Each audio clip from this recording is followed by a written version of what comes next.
शिरकत करेगा। भारत के साथ मैच नहीं खेला जाएगा। हुकूमत ने ऐलान कर दिया। वज़ीर आज़म या शहबाज शरीफ से चेयरमैन पीसीबी मोहसिन नकवी की मुलाकात में बड़ा फैसला। इवेंट के मैचेस में शिरकत के लिए कौमी टीम आज श्रीलंका रवाना होगी। ग्रीन शर्ट्स मेगा इवेंट का पहला मैच 7 फरवरी को नेदरलैंड्स के खिलाफ खेलेंगे।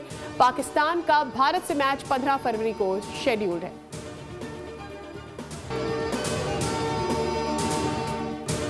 पाकिस्तान स्टॉक मार्केट में कारोबारी हफ्ते के पहले रोज शदीद मंदी। 100 इंडेक्स 1,83,000 की सतह पर आ गया। ट्रेडिंग के दौरान इंडेक्स में 400 से ज्यादा पॉइंट्स की कमी रिकॉर्ड की गई।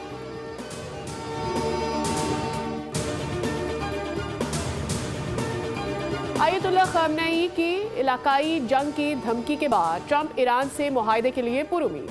आयतुल्लाह ख़ामनेई ने अपने बयान में कहा था कि अगर अमेरिका ने ईरान पर हमला किया तो ये जंग पूरे खित्ते में फैल जाएगी।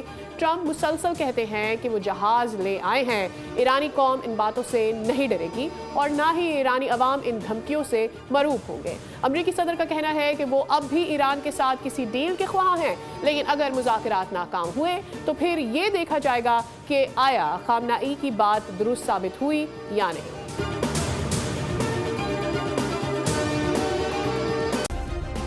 सब्सक्राइब करें और बेल दबाएं ताकि कोई खबर रह न जाए।